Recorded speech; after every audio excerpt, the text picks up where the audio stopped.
Hi, my name is Carter Mickelson, and I am a program assistant at the Advocates for Human Rights. Welcome to the next installment in our training series on electronic UPR advocacy. This training will focus on identifying countries to lobby.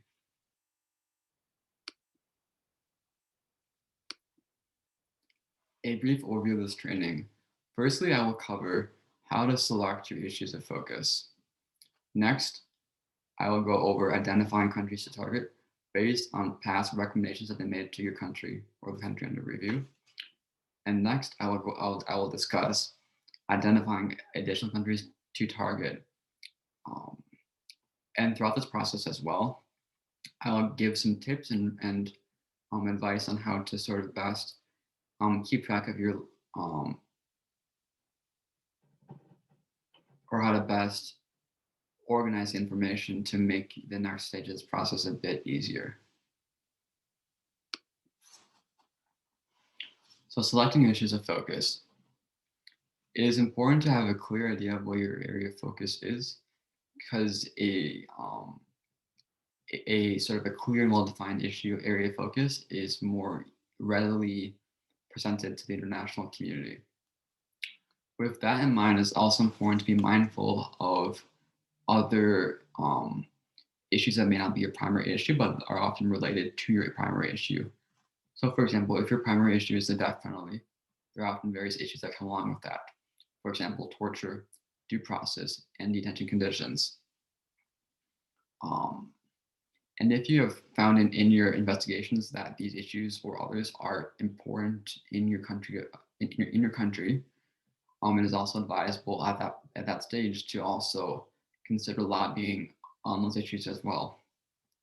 And for more help on identifying death penalty issues, we do have a training on our YouTube channel as well. So after you have sort of identified and cemented your areas of focus, the next part of that is identifying countries to target based on past recommendations. So at this part, we're going to try to see which countries have made a recommendation to your country on your area of focus. And sort of the idea behind that is if a country made a recommendation to your country previously, it may be an indication of their priority areas. It may also show an interest in your country.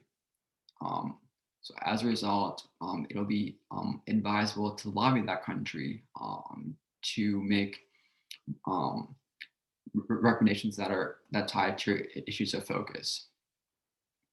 And as part of identifying countries that have made these recommendations, you want to visit the OHCHR website and look at two documents: the report of the working group and the addendum. And then once in these documents, you're going to want to look at the recommendations on the issues of focus, as well as how your country responds to them. So I will walk through that using the example of Somalia. To find the addendum and the report of the working group, you'll want to visit the OHCHR website, ohchr.org. Once on the main page, you're going to click on Human Rights Bodies in the top row and go to Universal Periodic Review. Once you're on that main page, then want to click on left-hand column, Documentation by Country. Once you're there, you'll scroll to your country. And so, for example, we're using Somalia. So I will go down to Somalia and click on that. Once you're there, you're going to want to scroll to the most recent cycle of UPR that has been created. Since Somalia is in the third cycle, we'll go down to the second cycle of the UPR. And once you're there are two documents that are of interest to you: the report of the working group and the addendum.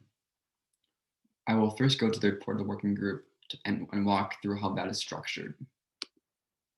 So the report of the working group is basically, in essence, a summary of what happened at the most recent interactive dialogue when Somalia, or the country under review, was in its last UPR review.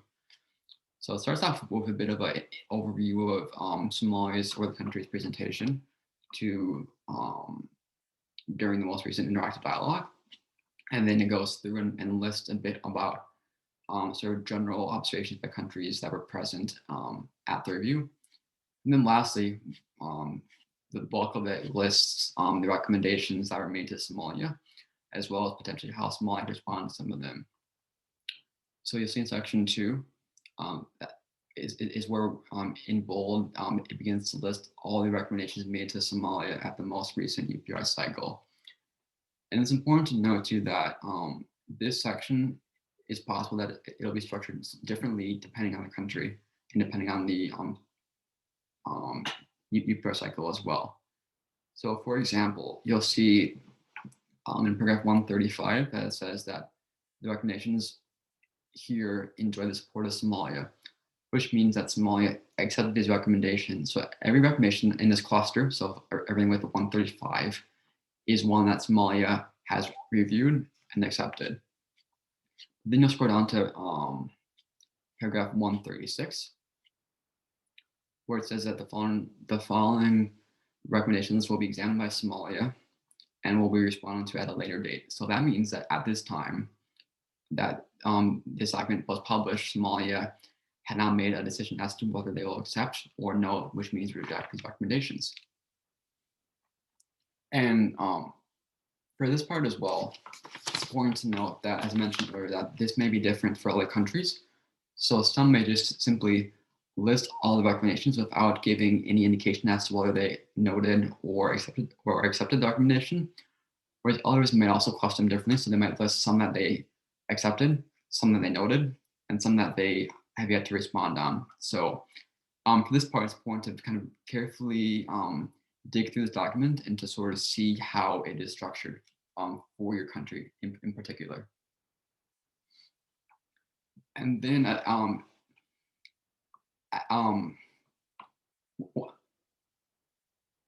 once you're sort of acquainted with the document, it's then time to sort of go through it and pull out any recommendations that kind of touch on your areas of focus. So for example, with the death penalty, we can look through there. You can either, it's often good to read through it. Another way will be to sort of click Control F. So for example, if I do it for this one, Control F, the death penalty, so you have 136.3 from Slovenia discusses the death penalty. But however, you will note that that it is in the category of 136, which means that it does not say in this document how Somalia responds to the recommendation. So as a result, we have to move to a second document called the addendum. So going back to the main page that we were on earlier, on document review, we'll go to addendum 1. And this is where Somalia lists how they respond to the recommendations that they have not listed in the report of the working group. So on the document, we'll open up here. And we'll notice previously that it was 136.3, meaning that's recommendation number 3. So onto this document, we'll go to recommendation 3, and we'll see that under the Somali government positions that it noted the recommendation. And that means that Somalia considered the recommendation and decided to note it or reject it, meaning that they do not accept the recommendation.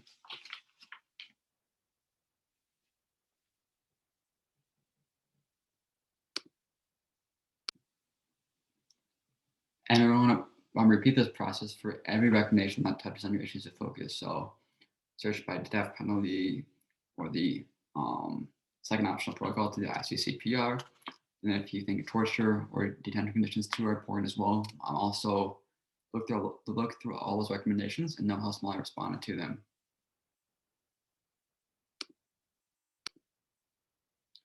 And as you're going through all the recommendations and the report of the working group, identifying how the country that made it, identifying how your country responded to it, you're going to want to keep track of that information as well. So for that, you're going to make a list that includes 4 things. Firstly, the recommendation itself, the number of the recommendation, the country that made the recommendation, as well as how the country under review, in this case, Somalia, responded to the recommendation. So I will walk through an example with the one we just looked at for Slovenia. Great. So at this part of the process, we're going to want to go through each recommendation that ties into your issue focus and put it in a list that lists as the four things I just mentioned. So, for example, we can use an example of 136.3 from Slovenia as an example. So we will copy and paste that. So copy that one. And in a separate Word document, you're going to want to then paste that into there. So for example, we'll copy and paste this. Excuse me, I'll go back and do that again.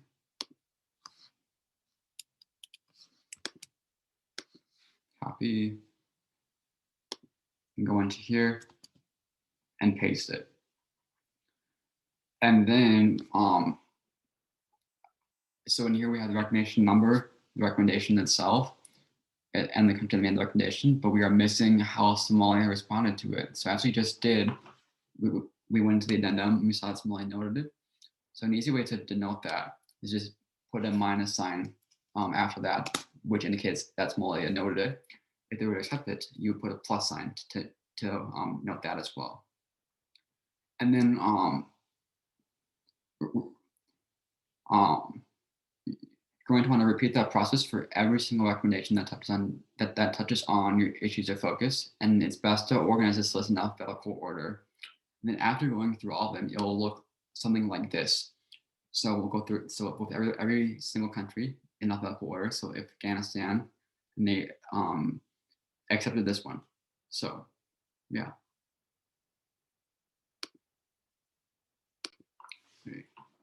And after finishing going through all the previous recommendations made to your country, the next part of this process is to look through all the countries that you would want to lobby, even if they did not directly make a recommendation in the previous UPR cycle.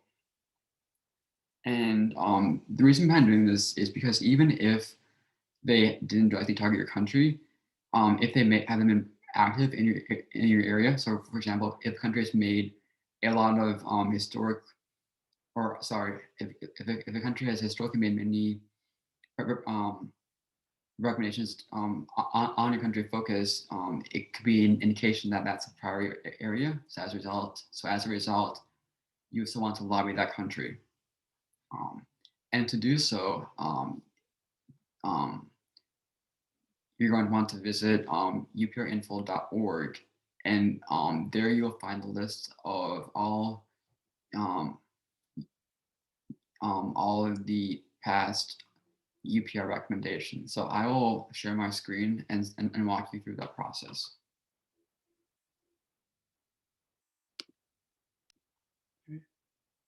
After arriving at the UPR info database, you want to click on recommendations in the upper menu on the left-hand side. And this will take you to a list of all the recommendations. So you'll see that there's quite a few, over 86,000 recommendations. So that's obviously a very expansive list, and we're going to want to narrow it down a bit further. So to do so, we first want to filter to the third cycle. So the third cycle is most recent. So we want to look at those because it could be an indication of how countries' most recent priorities. If we just did the first or second cycle, it's possible that that might have changed over time. And then, so that's brought down a little bit to about 29,000. That's still quite a bit. So we will filter even more to look at our areas of focus. So at the bottom, you can look at issues, expand the menu a bit, and then you'll see definitely right here. So we'll check that box. And now that brings us to a list of 1,118 recommendations, which is a lot smaller and a lot more manageable. And you'll see on here sort of an example of how it's structured. So for example, see 131.115. So Egypt is under review, third cycle, which happened in November of 2019. And this is coming from Estonia, asking Egypt to ratify the second protocol to the ICCPR. And you'll see here that Egypt noted the recommendation. So that's sort of a brief overview of how to sort of read through this recommendation. Though, however, for this process, it is not necessary to read through for every single one of the 1,118 that are listed on here. So in order to sort of make this run a bit quicker, you can see in the right-hand column that you're able to filter by country or by the um, state that made the recommendation. So you see here, listed to the right of the country's name is about how many is the number of recommendations that they made on that issue. So in this case, the death penalty. So at this part of the process, it allows us to sort of look through and pull out countries that have historically made many recommendations, and then we'll probably want to include them in our list if they're not already on there. And it's also possible to sort of make tier lists at this process too. So for example, like a tier A or tier B country is one that has been making more or a higher amount of recommendations, whereas maybe someone at tier C, if you decide to include that, maybe one that you still want to lobby, though is not a high priority or one that may not have been making as many. And ultimately, it's up to you sort of how you want to make that cutoff. Though it's also a good idea to consider too, sort of with a regional lens. So for example, if in this case, Somalia, if a country that's located in East Africa like Somalia has been made several, not a ton, it's possible that we'll still want to include that as a tier A country just because sort of the regional focus can make a difference as well in how Somalia might respond to that country. So for example, we can look through that and pull out a country that has been making many other recommendations. So for example, we'll see that right here that Ukraine has made 33. So that could be one that we'll want to add to our list. So let's go back to our list and see if they're already on there. So let's go down. This is why it's helpful to have it in alphabetical order. See that Ukraine is not on here. So even though it's not on here for having made a direct recommendation to Somalia, we also want to add it to a list because it's one that has been making many on our issue. So we might want to throw on Ukraine here. So let's type in Ukraine. And then you're going to want to repeat this process for every country that you want to add to your lobbying list. And then after you've finished the death penalty, you'll then want to move on to your other issues of focus. So if you're looking at an issue that's related, such as detention conditions, we can go back and down to the filter. So we'll uncheck death penalty, and then we will check detention. So now I'll bring up a different list of countries that we will still maybe want to lobby. So we can take a quick look through these. And one on here, for example, is the United States. So it looks like the United States has made 44, which on here is one of the highest ones. So we probably would want to lobby the United States on here as well. However, the United States is a country that still retains the death penalty, a retentionist country. And we are primarily focusing on the death penalty. Even given that that is the case, it may be beneficial still to still lobby a country like the United States, even if they maintain the death penalty, because they had an active on that various related issues such as detention conditions. So we might want to add the United States to our list. So maybe throw that on there as a tier B country, perhaps. And after doing so, it may be a good idea to sort of denote that the U.S. is for a different issue and not the death penalty. So you can just maybe put it on DET or detention conditions, and that'll sort of allow you to keep track of that the U.S. isn't one that you're looking at death penalty. It's one you're looking at for detention conditions. And then as you move on to sending your emails to sort of make sure to maybe take out some of that language, focusing on the death penalty when you're sending out to a country that retains the death penalty that you're still lobbying. So as mentioned, you're going to want to go through the UPR info database and pull out countries that you want to add to your lobbying list on all of your issues of focus. So for this case, it might be death penalty, detention, torture, maybe due process issues, for example. And then after doing so, you'll have your full final list of countries you want to lobby for the upcoming UPR. So as I just showed, so the last part of this process is going through the UPR info database and pulling out all the countries that have been making several recommendations on your areas of focus and adding them to your lobby list. And as well, you can also indicate tiered rankings. So as you saw in my list, that there's some that were on tier A. So those are the ones that directly made a recommendation to Somalia in the previous UPR cycle. And then tier B, I did ones that had been making historically many recommendations on the issue of death penalty, but had not made one directly to Somalia in the previous UPR cycle. You want to repeat the process by going through that for every one of your issues of your areas of focus. And as mentioned as well, for countries that, such as the United States, that retain that penalty, if you're lobbying them, you probably want to denote the issues that you're lobbying them on, just so that you're able to more so tailor that to the country's priority areas. So, for example, it's not going to be the best idea to thank the U.S. for being active in the death penalty when really you're reaching out to them because of their activity on torture, for example, or other related issues.